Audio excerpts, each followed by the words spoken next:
When he was crossing the land of the Pharaohs in around 450 BC, Herodotus proclaimed that Egypt was a gift from the Nile. Called visitors, past and present, he was struck by the contrast between the luxuriance of the banks of the great river and the aridity of the desert surrounding them. These inhospitable expanses cover 96% of the country, and only 1% of the population lives there. Since the dawn of time, Egyptians have feared the desert. It is the world of the dead, the kingdom of the god Seth, who tried to kill his brother Osiris, who symbolized fertile, nourishing soil. This religious myth reflects the ancestral wariness of the Egyptians for these hostile lands. And yet no pharaoh, sultan, or modern-day leader has been able to rest until they have attempted to tame the Sahara, which means desert in Arabic. It is essential to the Egyptian economy. Since antiquity, slaves, precious woods, and wild animals have passed through it, along trails linking the oases. It is also a gateway for foreign invaders and the land of the nomads that sedentary Egyptians are so wary of. Despite the military presence, Egyptians from the Nile have never really succeeded in controlling this arid land. Today, it is still a place fraught with danger and rebellion. In Cairo, the overpopulated capital of modern-day Egypt, the desert and its dangers seem very far removed from people's day-to-day concerns. And yet, it is just there, on the outskirts of the city.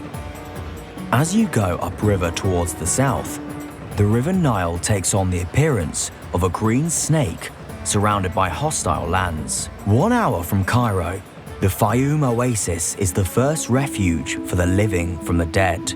The desert surrounding it is particularly arid. Sometimes it doesn't rain for 5 years. And when the heavens finally open, all hell breaks loose. The water hurtles in torrents along these wadi with untold violence, leaving a lunar landscape in its wake. Wadi al-Hitan hasn't always been the desolate land we see today. A long time ago, it was a sanctuary for some massive animals.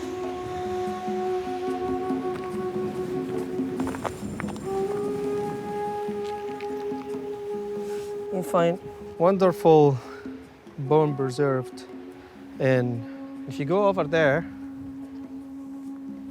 you will see also bone still in the rock, and you see the tissue. Maybe it's a vertebra of a whale. Look at here, one there, over there. Basically everywhere. This is why it's called Valley of the Whale.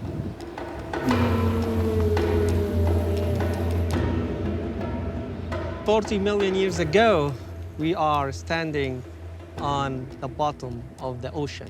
So the water was covered most of Egypt at that time. And all of these beautiful creatures were swimming all over the place here.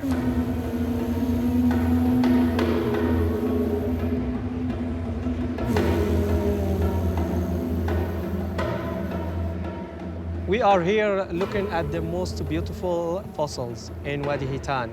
This is the largest whale, largest marine mammal, 80 meters long, that lived 40 million years ago in this place. You can here look at the skull over there, and the tail is just over there. So we are in the stomach area. You see the arms over there, both arms, the fins, and the legs would be really over there, really tiny legs, comparing to this huge animal. Professor Salam has crossed a vast area of the Egyptian deserts in search of fossils. A few years ago, he struck lucky. He was the first Egyptian to have found a new species of dinosaur. He has been something of a celebrity in his country ever since. In 2018, we found a dinosaur skeleton in the late Cretaceous area, which is really a 73 million years old skeleton. It's a plant-eater dinosaur. We named it Mansurasaurus after my university, and also named the species Shahini after my wife's name.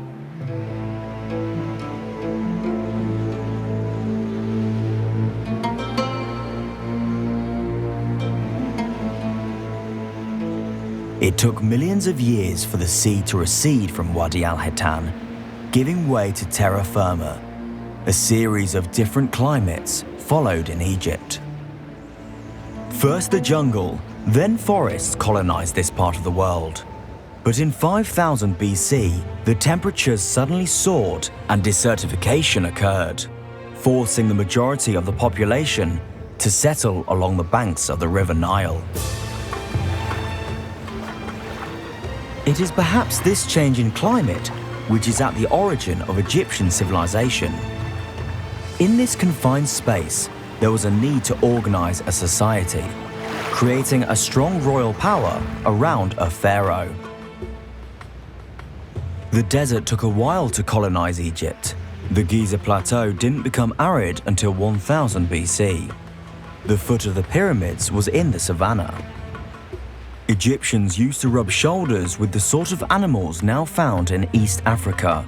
They are depicted in bas-reliefs, offering their dead various species of gazelle and hyena, which they are thought to have tamed and even eaten. Desert animals such as horned vipers or jackals are also present. Of all the Egyptian deserts, the Libyan desert is the most feared.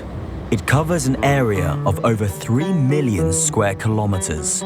The chances of survival are slim for travelers who get lost in its vastness. Their only hope is to find an oasis, such as the one at Dakhla. Dakhla is a veritable peace haven, luxuriance in the face of chaos. The oasis owes its lushness to the work of humans, who, over the millennia, have irrigated it and landscaped it. These palm groves stretching as far as the eye can see are the fruits of their labors.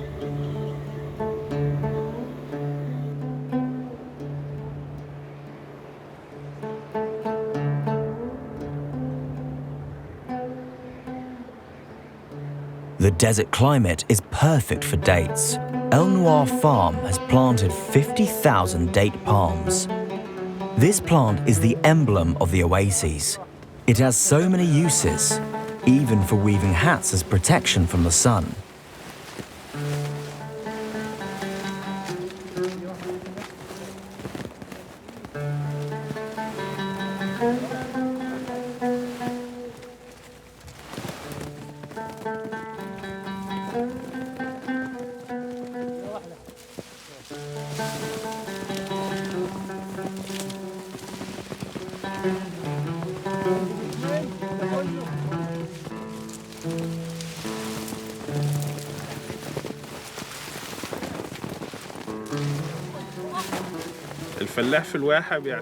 Oasis dwellers are dependent on date palms. They cultivate other crops too, such as wheat and rice, which are mainly for their own consumption.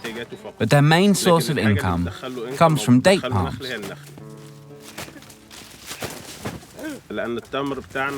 Our dates are exported all over the world, to the Arab world, of course, to Morocco and the United Arab Emirates, but also to Russia.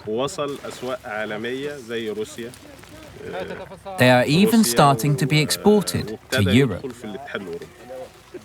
Thanks to the quality of our dates, Dakhla Oasis is on the regional map and even the international one.